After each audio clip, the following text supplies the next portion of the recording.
لسانه لا يفتر عن ذكر الله، لا يفتر عن ذكر الله.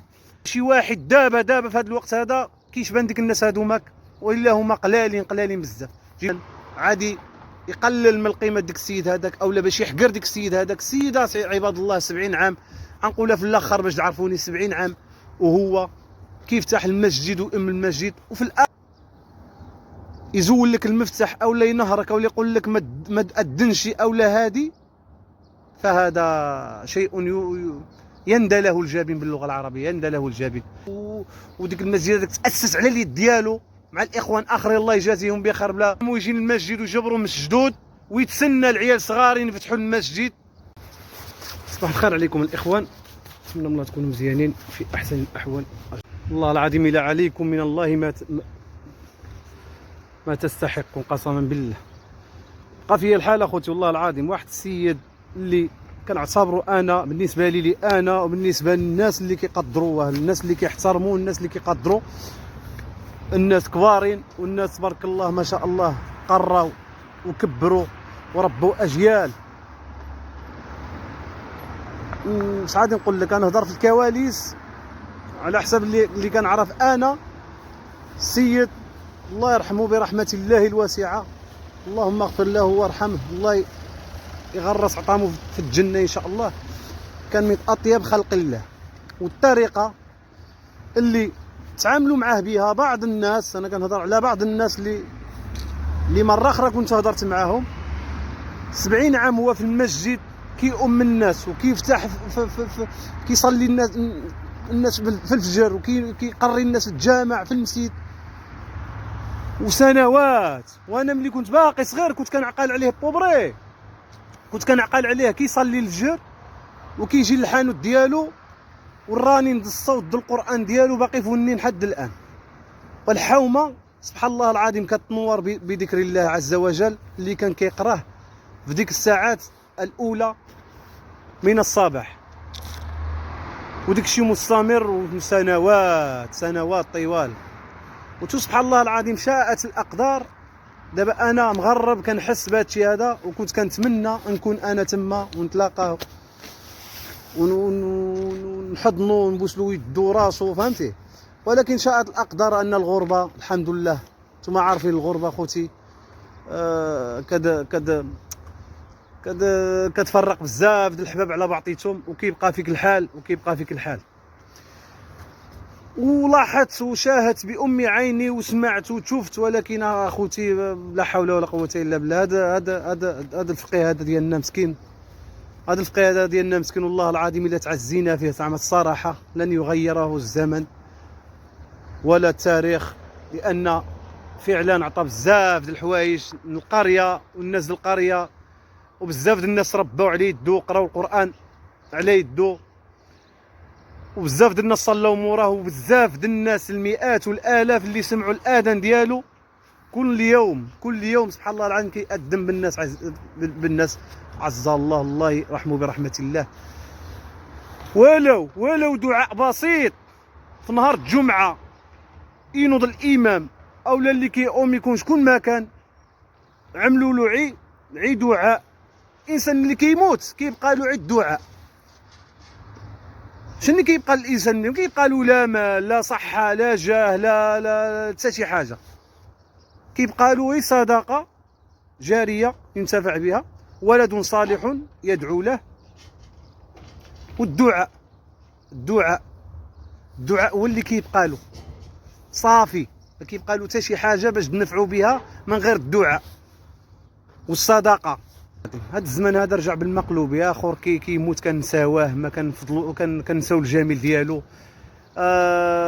نرى كنشوفوا اللي كيتكرم واللي كيتذكر على اللي عنده الفلوس واللي عنده الجاه واللي عنده المنصب، اما اللي كان خفيف الظل، اللي كان الصوت ديالو ما كيتسمعش، اللي قاز يعني بواحد الهدوء في هذه الحياه كامله بلا مشاكل، بلا عمرك من الدنيا ما تسمع العيب ديالو ولا تسمعوا الدافن مع شي واحد او لا تخاصم مع شي واحد. بالعكس الناس اللي كيبغيوه بحالي انا هما اللي عاد يحسوا بهالهضره ديال اللي كنقولها، وحتى المقربين ديالو ولادو خلى شجره طيبه زعما الصراحه ينتفع بها خلى حفاظ القرآن وخلى شجرة. اش غادي نقول لكم؟ الحمد لله على كل حال. وانا شخصيا بالنسبه لي انا ساظل اترحم عليه ما حايت في المثابه الوالد ديالي او اكثر. ديك السيد هذاك كنعزو كنحترمو، ولا في المسجد يدعيو معاه.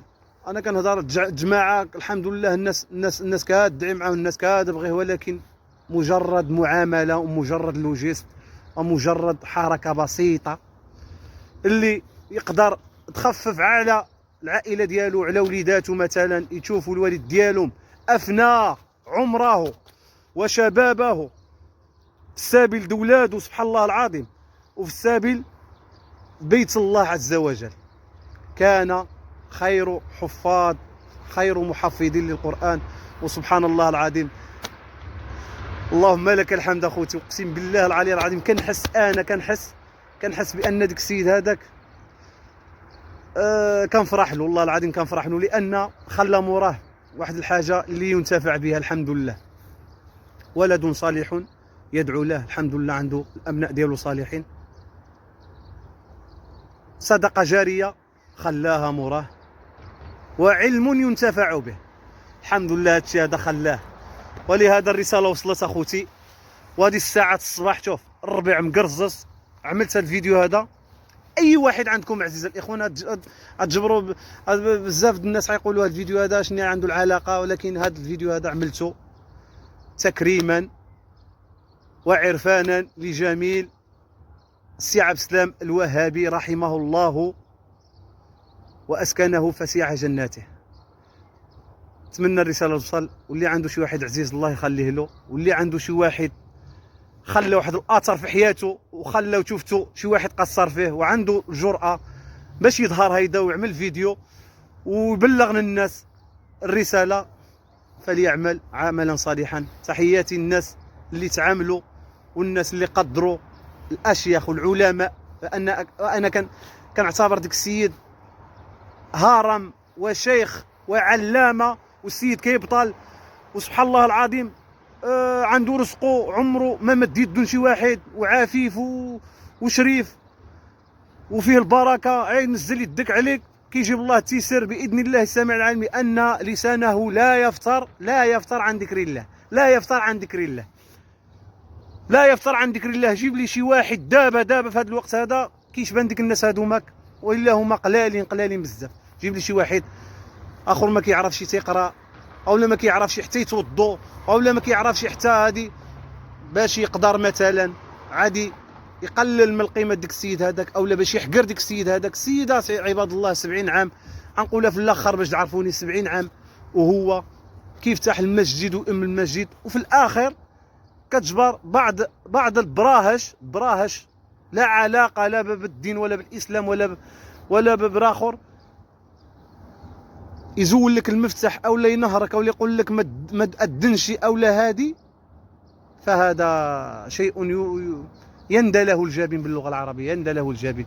السيد 70 عام هو في المسجد وديك المسجد هذاك تاسس على اليد ديالو مع الاخوان اخرين الله يجازيهم بخير، بلا ما نذكر الاسماء ديالهم، باش يكون في اخر ايامه يجي للمسجد ويجبروا مسجدود ويتسنى العيال صغارين يفتحوا المسجد.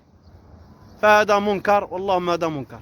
تحياتي لكم والسلام عليكم ورحمه الله تعالى وبركاته.